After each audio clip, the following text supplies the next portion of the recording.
welcome back to the channel. I've been doing Uber Eats for a few years now, and although Uber Eats has had its moments of terrible orders, when using different strategies, it has also been one of the highest paying apps for me. So I wanted to share what I've learned in those different strategies that I found that work best to get the best orders and make the most amount of money. Again, remember every area is going to be different, and so some of these strategies may not apply, but these are just what have worked for me and others as well. The first strategy that I have found is to mainly work during the peak hours. For me, that means doing Uber between lunch, dinner, and really late at night between about 10 p.m. and 2 a.m., especially on the weekends. Where I am, I don't really find there to be any breakfast orders, and if I do find any, they're typically only a few dollars because people are mostly just ordering, smaller meals, and if they're basing their tip on percentage, then the order pay tends to just be smaller. I recommend testing out which times work best for you, but Uber seems to be an app where it's either busy or completely dead. So finding those hours where it does better may help to reduce wasted time. The next strategy, and I cannot stress this enough, is to make sure you have your Uber Eats Plus card turned on in your app. This way here you have access to shop and deliver orders, which typically are a higher pay. The good thing about shop and deliver orders, if you're nervous to do it or you think that it's going to take too long, is that you won't have to wait for anyone to prep the order. And there isn't a chance for it to be canceled because someone already picked it up, because you are the person getting the order ready by shopping it. You also can get a break from just sitting and driving around by doing these orders. They typically aren't many items I find when it comes to Uber, and people may be more inclined to increase their tip since you are shopping and delivering their order. Some of the biggest orders I have gotten have been shop and deliver orders, and I'll try to put up a few examples on the screen if I still have the screenshots.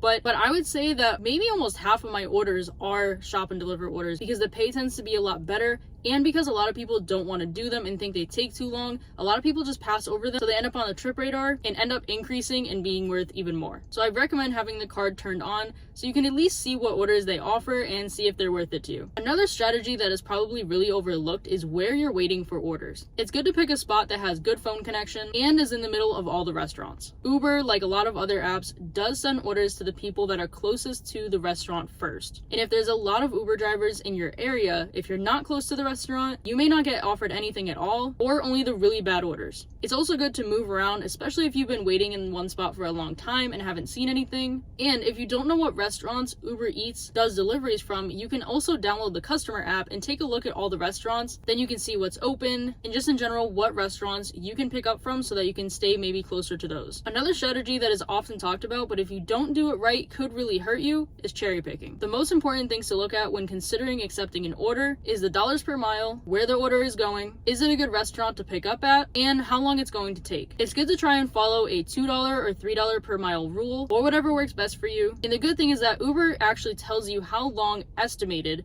the order is going to take for you to complete. So on the screen next to where it says the miles, I believe, it's going to have in parentheses a time for how long they think it's going to take to complete the order. Typically, I can complete it in less than the time that they provide. I do feel like they kind of overestimate how long it's going to take, especially if it's a shop and deliver order. So do be mindful of that. But because they have that tool, it makes it a lot easier to tell which orders are good and which orders may be not so good. Another strategy is multi-apping. The cool thing about Uber Eats is that if you don't mind doing regular Uber where you're picking up and dropping off people, you can also work for Uber. So it's kind of like a 2-for-1. But the point of multi-apping is so that if one app isn't busy, the other one might be. And so you don't have to waste time waiting for orders, and then you have a wider selection to choose from so you can choose the best order possible. So if you haven't tried it yet, I recommend using apps like DoorDash, Grubhub, Instacart, just so that you can minimize the time that you're waiting and also stack the orders if possible, maybe from the same restaurant or store, delivering near each other so that you can just make a lot more money all at once. When it comes to multi-apping though, and if you're checking other apps,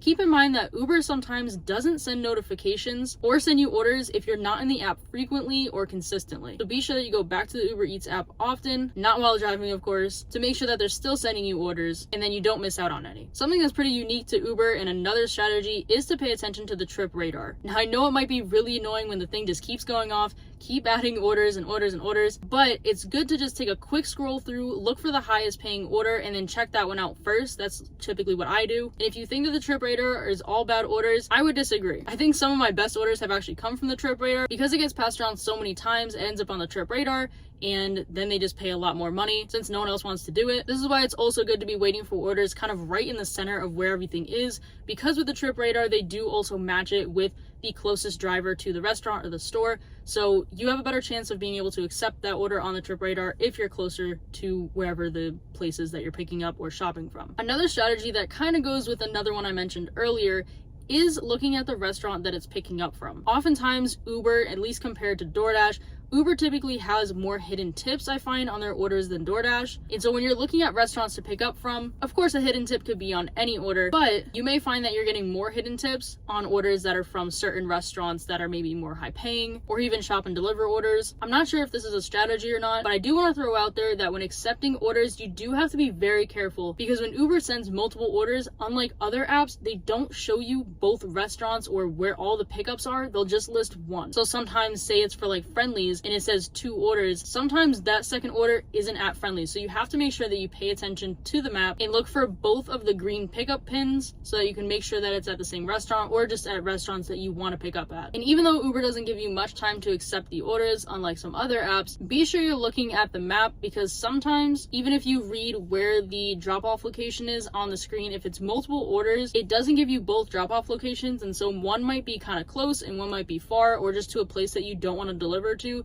So just make sure that you're really looking over as much as you can before accepting the order. Of course, you can do Uber Eats however you want, but I do hope that sharing my strategies helps some of you. And if you guys have any other strategies for other Uber Eats drivers, you can go ahead and leave them down in the comments and I will do the same. But other than that, I'll see you guys in the next video. Bye.